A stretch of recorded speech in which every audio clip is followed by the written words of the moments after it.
Yeah, well, journalism, obviously, it's going across all platforms now, Mm-hmm. and the delivery methods keep changing, Yeah. and there's a lot of experimental media going on, Mm-hmm. and new combinations of media, and entrepreneurial journalism is very important Mm-hmm. nowadays. However, the verities of journalism, the truths of journalism, don't change. The golden rule of a journalist should be, regardless of what the story is, regardless of what the medium is that you're doing the story for, always look to get the whole truth, or as much of the truth as is available. And that means that you should continue to report the story to the point where you can get all the key perspectives on the story that are necessary. Make sure it's a balanced story where all sides that are interested in the story have a chance to have their say.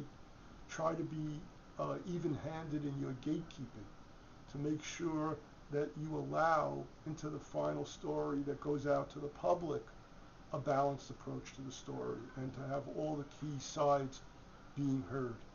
Uh, Also, don't accept the first version of the story that you hear.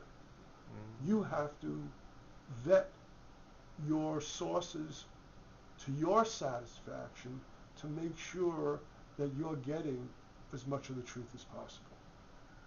If there are accusations that are made in a story, never accept an anonymous accusation. Never allow anyone to accuse somebody else of any kind of wrongdoing without going on the record. If there is an anonymous source that's going to be used, you should always make sure that there's an on-the-record source that's going to corroborate that accusation.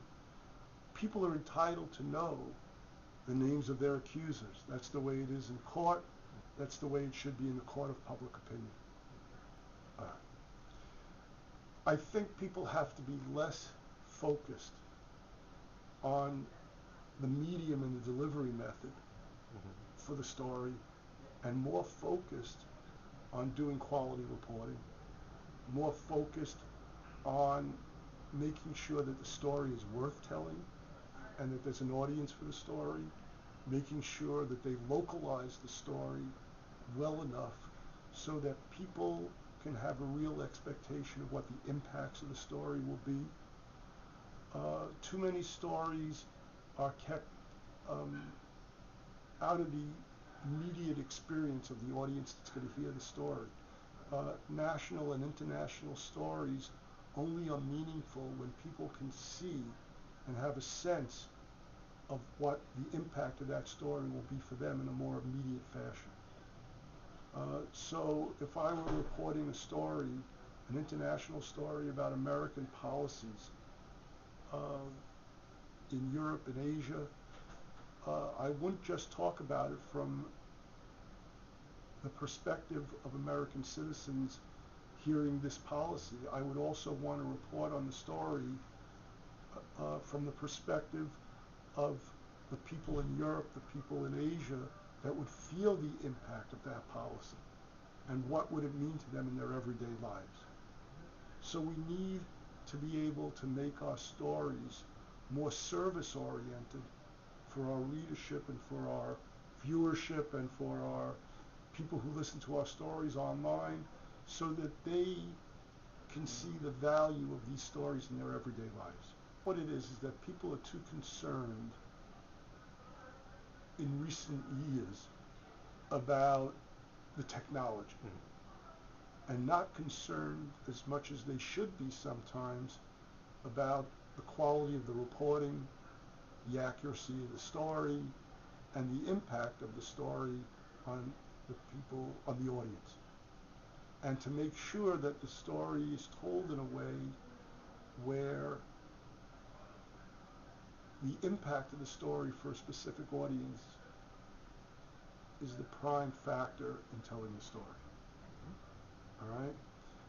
Another thing also is that stories should be told in sequence in a way. This is the central development of the story. This is a certain situation that's developing. a certain policy that's being put into place, a certain key news issue. And then secondly, you should talk about who's going to feel the impact of those central developments. And then finally, you should be talking about what kind of counter moves can be created on a local level, on a national level, to help remedy any negative impacts. And I think all those things have to find their way into a meaningful story. Okay, the problem is that the whole concept of citizen journalism is really an oxymoron. All right, it's a contradiction. It's like saying citizen doctor. Would you want to be treated by a citizen doctor if you had a serious malady?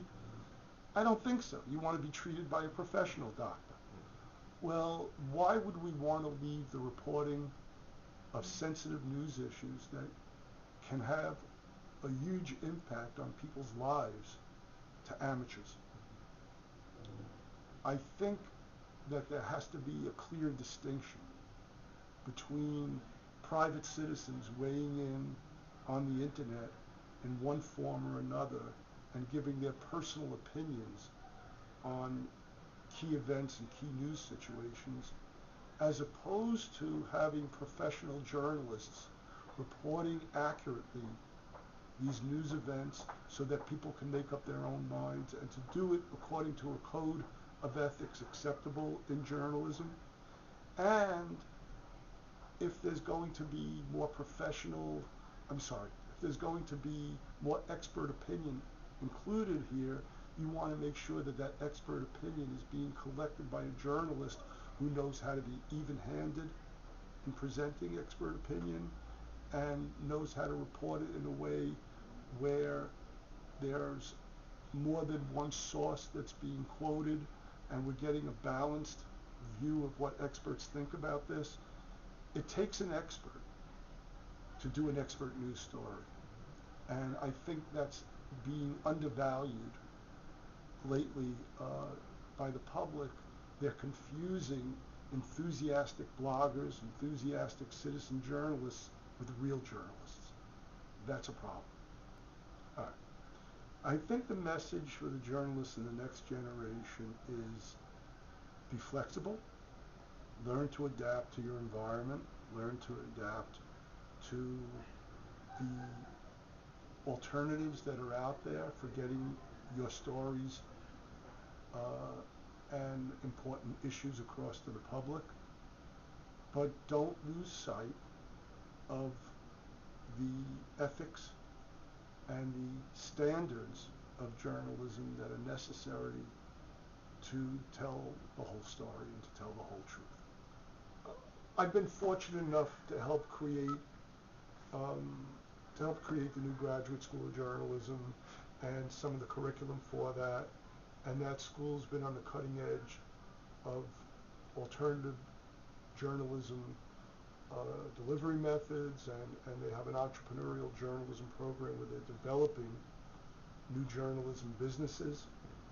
But it's just made me more and more aware of the idea that the delivery method does not create better journalism or more meaningful journalism, that the journalism is still in the reporting and in the writing and in the way the story is fashioned. And it really has nothing to do with the delivery methods. And here's the other thing that's sort of interesting.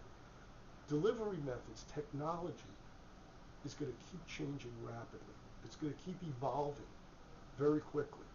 So one of the things that you're going to find out, I think journalism students will find out from the undergraduate level and even the graduate level now, that if they're focusing on just learning new delivery methods, if they're just focusing on learning the technology, what they learn is going to be passé. It's going to be out of fashion very quickly. And they'll find that their knowledge is not going to be any different than a 15-year-old in high school. Because what's unusual knowledge in technology today becomes common knowledge tomorrow.